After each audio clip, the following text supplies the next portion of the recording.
லண்டனில் தெற்காசிய மக்கள் அதிகளவில் வாழ்வதனால் பெரும்பாலும் லிட்டில் இந்தியா என்று அழைக்கப்படுகின்றதும், லண்டன் மேற்கு பகுதியில் உள்ள பெருநகரமான ஈலிங்கில் உள்ள சவுத்தால் நகரத்தில் அமைந்துள்ள பிரம்மகுமாரிகள் ராஜயோக நிலையத்தின் ஒருங்கிணைப்பாளரும் 45 வருட காலமாக இறை சேவைக்காக தம்மை முழுமையாக அர்ப்பணித்துள்ள தவயோகியுமாகிய ஆன்மீக சகோதரி கருணாபென் அவர்களின் இலங்கை வருகை. ஆன்மீக சகோதரி கருணாபென் அவர்கள் பெண்கள், இளைஞர்கள் மற்றும் குழந்தைகளுக்கான சிறப்பு பட்டறைகளை நடாத்துவதிலும் முக்கிய பங்கு வகிப்பதோடு இத்தாலி, போர்த்துகல், நைஜீரியா ஆகிய நாடுகளிலும் பஞ்சாப் போன்ற பெரிய மாநிலங்களிலும் இறை சேவையாற்றியுள்ளார். தனது எளிமை, தாய்மை, அன்பு மற்றும் ஞானம் மூலம் எண்ணற்ற ஆத்மாக்களை ஊக்குவித்துள்ளார். இத்தகைய சிறப்பியல்புகளை பாபாவின் ஆசிர்வாதமாக பெற்ற எமது ஆன்மீக சகோதரி அவர்கள் கடந்த ஏப்ரல் மாதம் இலங்கைக்கு வருகை தந்திருந்தார்.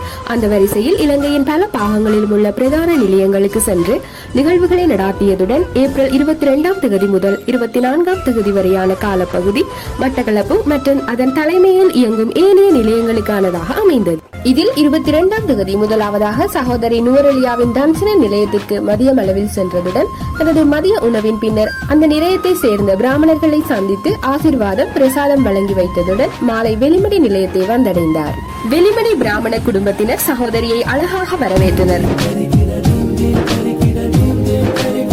தொடர்ந்து இடம்பெற்ற சகோதரி அவர்களின் வகுப்பில் பண்டாரவளை, வெளிமடை நிலையங்களை சேர்ந்த பிராமணர்கள் மொத்தமாக 45 பேர் கலந்து கொண்டு நன்மை அடைந்தனர். தொடர்ந்து சகோதரி அவர்கள் அன்றிரவு மட்டக்களப்பு நிலையத்தை வந்தடைந்தார். மட்டக்களப்பு பிரம்மகுமாரிகள் ராஜயோக நிலையத்தினர் சகோதரி அவர்களுக்கு மிகுந்த வரவேற்பு அளித்தனர்.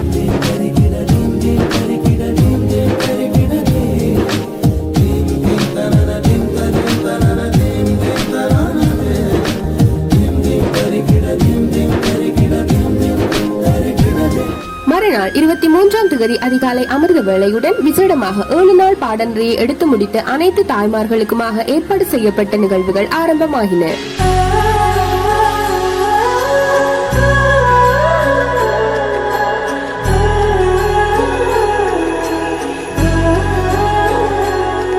சகோதரி அவர்களை விசேடமாக வரவேற்க வரவேற்புரையானது மட்டக்களப்பு நிலைய பொறுப்பாளர் ஆன்மீக சகோதரர் சுரேஷ் அவர்களால் வழங்கி வைக்கப்பட்டதுடன் சகோதரி அவர்கள் மீண்டும் ஒருமுறை அனைத்து தாய்மார்கள் சார்பாகவும் தம்மை முழுமையாக அர்ப்பணித்து சேவையாற்றி வரும் இளம் குமாரிகளால் மேடைக்கு அழைக்கப்பட்டு வரவேற்கப்பட்டார்.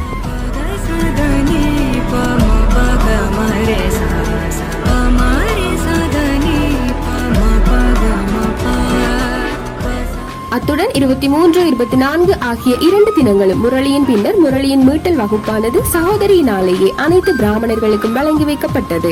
தொடர்ந்து 2 நாட்களும் மிகவும் சுவாரஸ்யமான முறையில் தாய்மார்களுக்கான 3 வகுப்புகளை நிகழ்த்தியதுடன் ஒரு கேள்வி பதில் நிகழ்வினூடாகவும் சகோதரி அவர்கள் தாய்மார்களுக்கு இன்றைய காலத்திற்கு அவசியமான விடயங்களை தெளிவுபடுத்தி இருந்தார். இதில் மட்டக்களப்பு மாவட்டத்திற்குட்பட்ட மற்றும் மலையகத்தில் உள்ள அனைத்து நிலையங்களை சேர்ந்த தாய்மார்கள் 100க்கும் அதிகமானோர் கலந்து கொண்டனர். மேலும் வியாழக்கிழமை 24ஆம் தேதி சிறப்பு போப்படைத்தல் சகோதரி அவர்களால் நிகழ்த்தப்பட்டது.